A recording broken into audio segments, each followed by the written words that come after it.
Hello and welcome back, everybody, to round 3 of the second week of the Eternal Tournament Series Season 3. And boy, do we have a great matchup for y'all. Yeah, it looks like it's 4-faction Nyctotraxian Control versus Lominosity's Icaria Blue, Platypus on the Nyctotraxian deck. Should be a really fun matchup. Yeah, this should be awesome. I've been super excited to see Nyctotraxy play, so I'm really happy that Platypus actually did put the card in. And we are going to see lots of things being drawn. Ooh, and he has a Curiox in the deck as well, apparently. There is a one of Curiox in this particular version of the deck, which I think is pretty cute. You get the extra card draw off of it, of course, later in the game. At the moment, Curiox is not going to do a lot for Platypus, since he's mostly going to be trying to search up power for Nyctotraxian and get those extra advantage cards. But he could opt for the long game plan and try to just get a bunch of Curiox Dragon Eyes into his deck. Yeah, and he is going to need to go ahead and fish up a Primal Sigil, since he was lacking Primal Influence to play his cards, which quite a few of have Primal Influence requirements.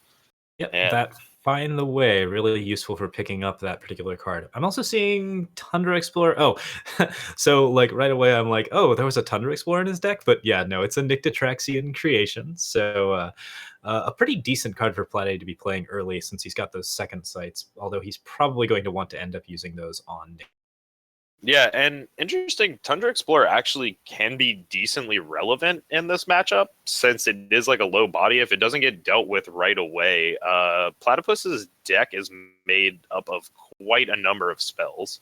It's almost entirely spells, in fact. There's a couple of good units in there. He's got the Curioxes and the Lumen Defenders and the Desert Marshals, but say that there's probably almost 50% of the deck is spells, so there's a decent chance that he can draw something good off of it. Yeah, the chance to hit is very high. Luminosity going to be lacking on power a bit at the moment. That's the issue that he is trying to work through. And we'll see. And he does hit an extra power, so this will be good for the Inspire. And he still has a Torch floating in hand to go ahead and take care of this Tundra Explorer if he values that proposition. But it looks like he's just going to go ahead and play his 2 Inspires. Yep. Platypus does attack with the Tundra Explorer. You can, of course, second sight to get that extra draw guaranteed with the Tundra Explorer, but it's a question of whether or not you want a card from your own deck versus a card off of Nyctotraxian. And I think here, since there is a chance that Tundra Explorer hits a spell anyways, that play is correct, because you get a half a chance of getting a card off your deck, and then you still get to use the second sights on Nyct. Yeah, and that is really important. And here we see the second Nyctotraxian. Ooh, and grabbing another new card, Aviasaur Patriarch, so the Dinosaur Lord. Not going to be super relevant in this matchup, I would assume. He's overdrawn pretty heavily. My instinct would be to toss Curiox, but he's actually made 3 blue, so from here, what he wants to throw away is actually pretty difficult. He might actually end up tossing the Patriarch in the bin. We will see what that ends up being. Yeah, I think personally, I think I'm leaning towards the Permafrost Patriarch. I think he had bowsed over those, and I think those are probably the correct picks here. Yeah, Permafrost is not terribly great against Icaria Blue. You can't use it to pop Icaria's Aegis, because Icaria has Endurance. So overall, it looks like that does end up being the pick, and I think I do agree with that. Yeah, I think I do as well. That'll work out for him. Lominosity on the other side of the table, though. We know he has a Throne Warden and a Rise to the Challenge in hand, so I think this play is going to depend on if he hit an undepleted power source. If he hit an undepleted power source, I have to imagine we'll see the Throne Warden come down, buff this Sword of Icaria back up to a 4 or 5, and it'll start cracking into the face. Yeah, like Platypus is trying to get the 5th power for those Nyctotraxians, or the 5th influence, rather. Once he is able to play those cards, they should be pretty good at stalling out Icaria and like just basically holding the board against like major removal. But he still needs a way to answer all of these Warcry threats and these weapons that are coming down. Yeah, another interesting thing to consider is, since we already saw Platypus have to discard 2 cards, he has to be worried about overdrawing with these Nyctotraxians and the second sight combination. don't know if you have to be too worried about overdrawing with Nyctotraxion. It certainly is wasteful, but you also are getting like those random draws. You're getting a lot of access and a lot of new cards. So, like, increasing your options while not actually effectively increasing your card advantage can still be good for this deck. Yeah, that is true. The Nyctotraxian randomness, I guess, is something you do have to consider. And looks like he's actually going to opt for the Curiox to go ahead and produce a second eye. And I do kind of like this play, just creating these 0 mana draw threes to find in the deck. Yep. And of course, you can always omen for that eye, which is a pretty powerful way to get a 6 mana draw 3 card spell out of your deck. And again, he's just sort of holding the field. He's taken a decent amount of damage here, but he's not actually all that worried about the damage pressure until Ikaria comes down. Once Ikaria comes down, health becomes a little bit more relevant, and you want to have things around like 20. Yeah. We do see Lominosity finally getting that Throne Warden down, and he has put Platypus under a tiny bit of pressure. And another interesting thing to note, Platypus never found a Fire Sigil, so he still can't play these Nyctotraxians. Okay. The Omen comes out for the Azindil's Gift, which is a very powerful card against Ikaria Blue. There was no Aegis from Luminosity's side, so this will deny everything but the potential Ikaria. Luminosity is having some broadcasting issues. I can't currently see his hand, so I'm not sure if the Ikaria is in there, but it looks like whatever is in Luminosity's hand is going to get discarded. Yeah, and I doesn't look like he hit a power based on those plays, or he doesn't have the Akari either way to follow it up. So I guess we'll see what happens. And we see a torch get thrown out to get it out of the hand. We see an Inspire pop. Interesting to use that when there's a decent chance you can't play the card you pick up. Okay, so double torches here. This is actually still a problem for Platy. He needs to play at least 2 threats down, one to answer the sword and one to answer the Throne Warden, and he just doesn't have them in the deck at the moment. Yeah, Curiox is big enough to do both, though. So yeah, I was going to say Curiox will hold the board for the time being, but if Luminosity can pull anything to handle this, even a torch, this is going to be game over right here.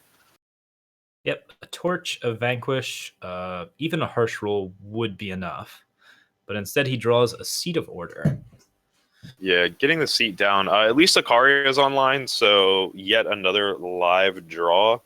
And as long as Platypus doesn't find fire, Luminosity might have a few draw steps he can play around with.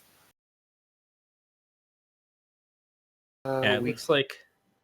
Yeah, the Find the Ways are going to produce the fire depleted, so it's not guaranteed that he'll have it next turn either. Indeed. So we have the Twinning Ritual, Nyctotraxian fun. There's a lot of good stuff here for Platypus's side. Avasor Patriarch is, of course, a pretty solid card to just sort of hold down the board and make sure that everything's looking good. Yeah, and Luminosity's got a bunch of draws out here, but unfortunately not hitting any of them, just hitting seats. And I think that's going to turn a very quick clock back around on him. He's going to need a harsh roll here to clean this board up, or he's going to need some sort of torch to go ahead and just close the game out. Yeah, and it's got to be a torch or a relic weapon after a harsh roll, because there's just a Nyctotraxian every turn here. This is the big strength of the Nyctotraxian control deck, is that you just have an unbearable amount of options. If they can't close the game out on you, then it's pretty hard to actually come back from this. Yeah, wow. And we see a 12/12 Sword of the Sky King to come down, but it's not going to matter anyway. So we see the Desert Marsh out of Platypus's hand. I think it wouldn't have mattered regardless. It does prevent lethal. The Desert Marshal here does allow him to get him down to 1 health. So all he has to do is get a buff spell of some kind. He could second sight the Nicked before Wisdoming, but he's just gonna try and draw for that last spell. Yeah, and there's a Lumen Defender that he can't play. Yeah, doesn't quite find it, but this the Desert Marshal pickup should ensure the game for Lominosity. He's going to need to hit. It's lethal with temper. Oh my god! I think is he counting it right now? He's 10. got exactly 20.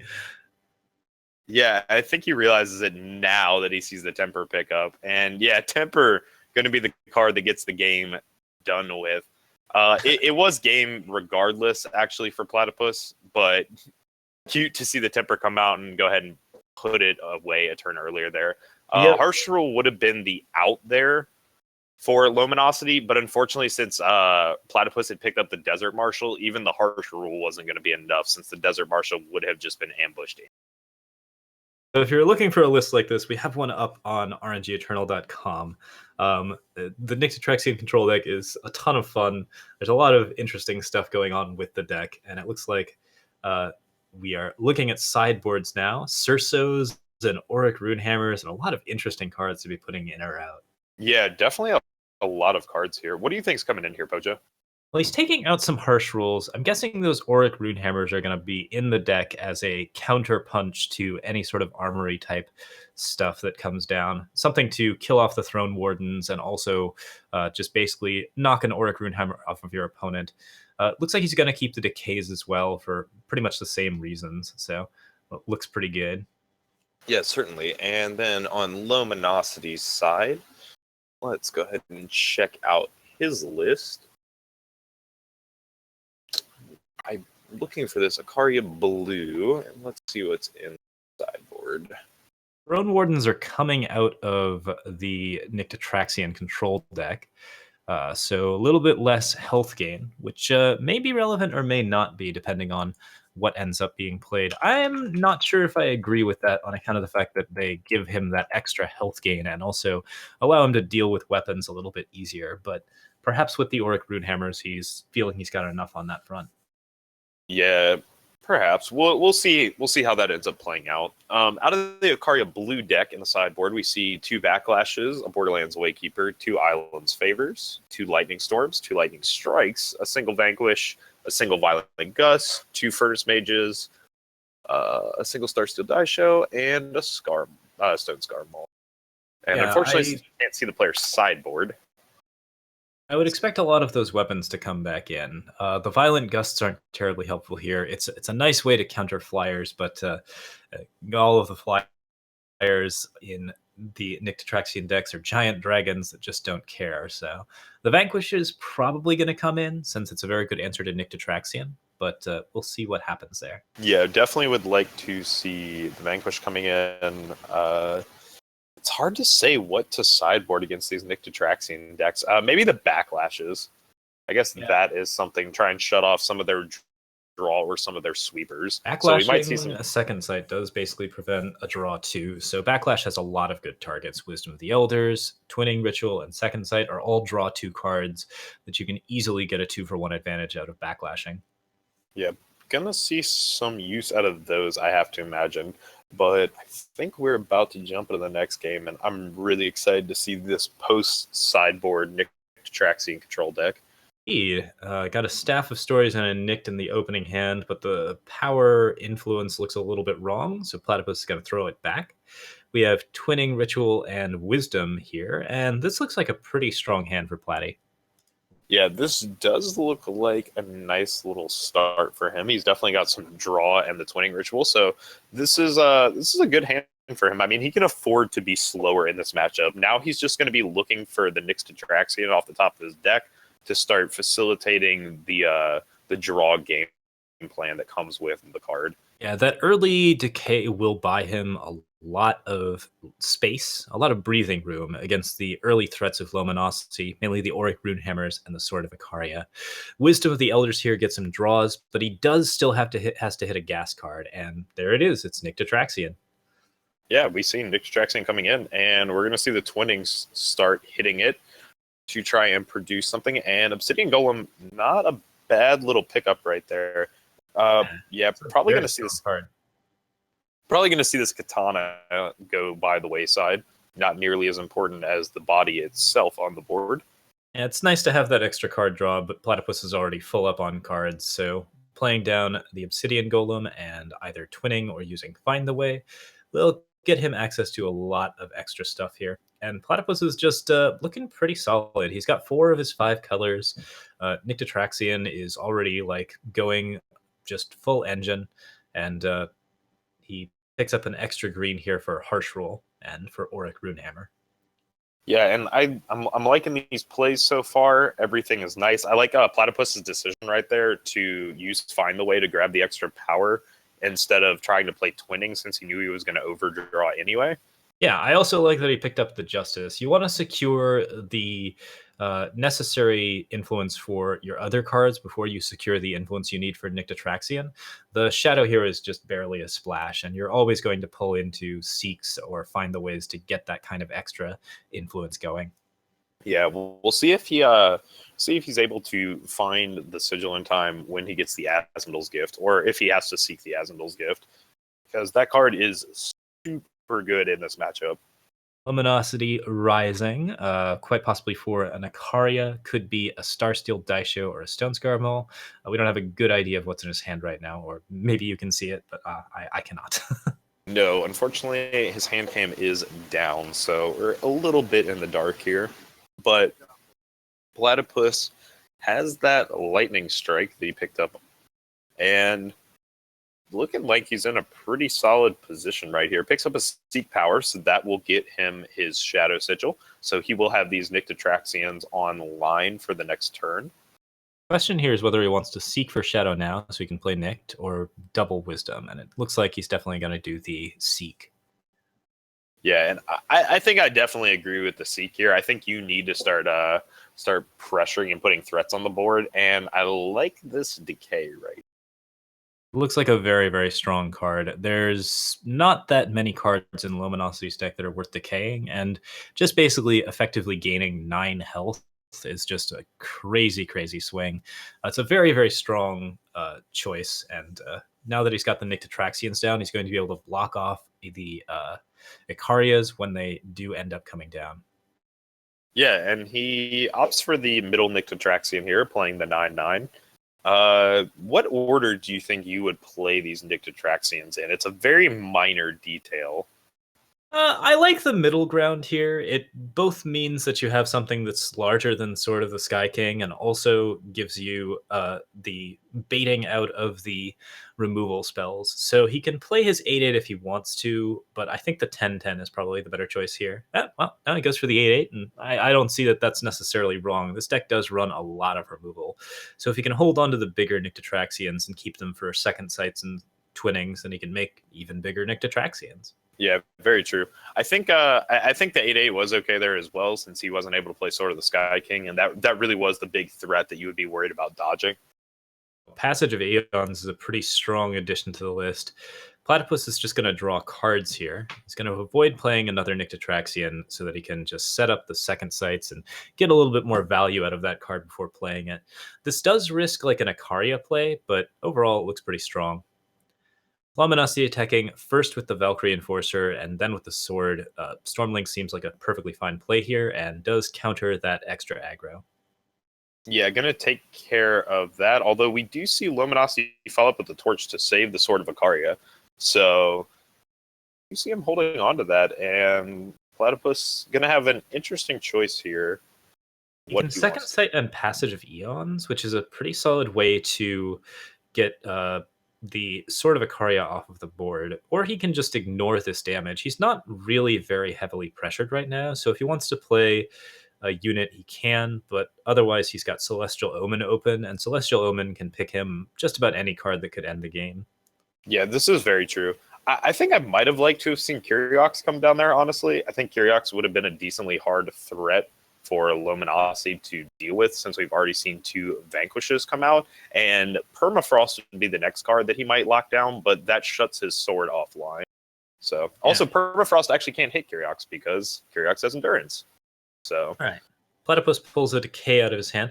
I'm not sure if he needs this with Passage of Eons there as well, but considering how many armory cards Luminosity has, that might well be worth it. And Lominosity wisely saved that island's favor until the end of his turn, meaning that the decision that was made with the Celestial Omen just ended up being probably the wrong one. But Nick Detraxian gets a Forge Wolf and pops the Aegis. Oh, just glorious. Yeah, that is pretty nice there. At first, when I saw the Forge Wolf, I was very unimpressed, but actually popping the Aegis there on the player's face is actually pretty relevant, as it turns out. If you're running like a Jito style deck that runs like Flame Blasts and the like, and you need to counter that kind of hard Aegis, then Forge Wolf might actually be your sideboard card. That's its one use, aside from making all of the other cards in Eternal look good. All right, we got Torch there. Yeah, and then we're going to see Platypus fire off this Wisdom of the Elders in response. Go ahead and pick up 2 cards, but was out of power, so not going to find anything. And now it's basically just on him to go ahead and control this board down. We've seen most of Luminosity's removal pulled out, and on top of that, we've seen most of his cards gone. He really is just down to 2 cards in hand. And while Platypus's cards are somewhat situational, he does have the ability to take care of his board at any time, and he should. He could have decayed there to break the permafrost and eat the Enforcer, but he decided not to. Yeah, I think. Okay. Harsh rule. I'm not a big fan of this play at all. I really would have liked to have seen him just decay the Nick Detraxian and put his opponent down to 9 here. His clock was much faster, and it was going to be very difficult for him to find an answer. But we do see another Nick Detraxian picked up. Yeah, we've definitely got the long game going on for Platypus. Like the long game does favor Platy overall, but he's still a little low on health, so this is a tricky play. I think with both Passage of Eons and Decay, it was probably safe to get the Permafrost, but right now he has answers to everything but Ikaria, so it looks like he's going to be able to pick up the game regardless. Yeah, it does look like he is going to get in there and steal away this game pretty quickly. 8 damage there and 8 damage there. And yeah, it looks like a pretty solid setup. So with Decay and Passage of Ages available, we have that Temper for an extra little bit of damage. That's the second time that Nick Detraxian has gotten him a Temper in this tournament, in this round even. So pretty fun stuff. And he uses it to pop the Aegis on the Throne Warden. Yeah, and Luminosity with the Backlash. Not going to actually matter here. Platypus obviously holding lethal. Yep. Not even sure why he's still playing this out. And he's got the Dragon's Eye because Dragon's Eyes are fun, but looks like he's mostly just playing for amusement value at this point. Nick Detraxian should be able to secure the game. And yep, at this point, you're just sort of throwing cards around for the sake of throwing cards around. Yeah, just having a little bit of fun. But yeah, that is going to do it. So Platypus is going to go ahead and get this series 2-0, I believe. Yep. Looks like that will be the game for Platy, unless he makes some sort of critical error here. But it's a pretty easy path. Go ahead and swing for lethal. And that is the game. Yeah, nice. So Platypus taking it 2-0 with our singleton copy of Nick Detraxian showing up. Not singleton copy itself, but a singleton deck playing Nick Detraxian, I guess I should say. But I was very happy to see that we had at least representation from 1 5-faction control deck, and I hope it continues to do well throughout the tournament. I would really like to see that card be something that we see a little bit more of in the tournament scene. I definitely think it can be quite interesting. We see it as a very slow control deck because of all of that value that you're generating. Like Ikaria Blue certainly couldn't match that kind of value. You really have to sort of aggro out Nick Detraxian in order to prevent it from getting too crazy. Yeah, I agree as well with that. You do have to kind of figure out the early game situation where you need to be able to interact with the board. I think that is the problem with the 5-faction Nick Detraxian deck. Like, that's its biggest problem it has to figure out how to get over, is not having a good early game. Like, the early game is generally very weak in the Nick Detraxian decks unless you end up drawing something off Nick Detraxian that helps smooth that early game out. But overall, it's a fun deck with a lot of fun stuff happening. We saw some really just great Nick Detraxian pulls, or some really mediocre ones that also happen to be very, very well timed. Yeah, exactly. Like the tempers and just little things like that. Like the card is very versatile since it can pull any random card, and this is often a weakness of the effect is that it can pull any random card, but generating free card advantage is definitely something you can't completely overlook. And the card might see some fringe tournament play, and who knows, maybe it is the real deal. I mean, I definitely think the card is exciting. I like to see it played with, and I like the strategy of using cards like Second Sight to essentially just put the card back on top of your deck and recur that fate effect over and over. Ictotraxian will primarily pull you like some weak cards, but the fact that it is such a sizable body that is just fairly difficult to kill, and the fact that it is like just giving you extra options in every game means that it's a pretty decent card for that kind of control-based setup. And yeah, we're pretty excited by this sort of silly deck, and I'm glad that Platypus was able to take it to 2-1. Yeah, I am as well. And yeah, definitely want to see Nick Traxian do well.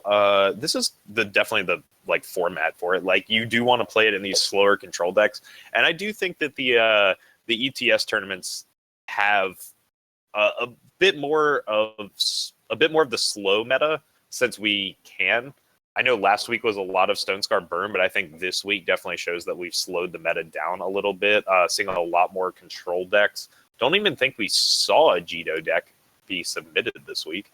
It's generally true that tournaments will be a little slower than the standard ranked meta because first off, you're not playing for like aggressive wins that you can get that gold, but secondly, you also have access to a sideboard, and being able to sideboard and control is very, very powerful.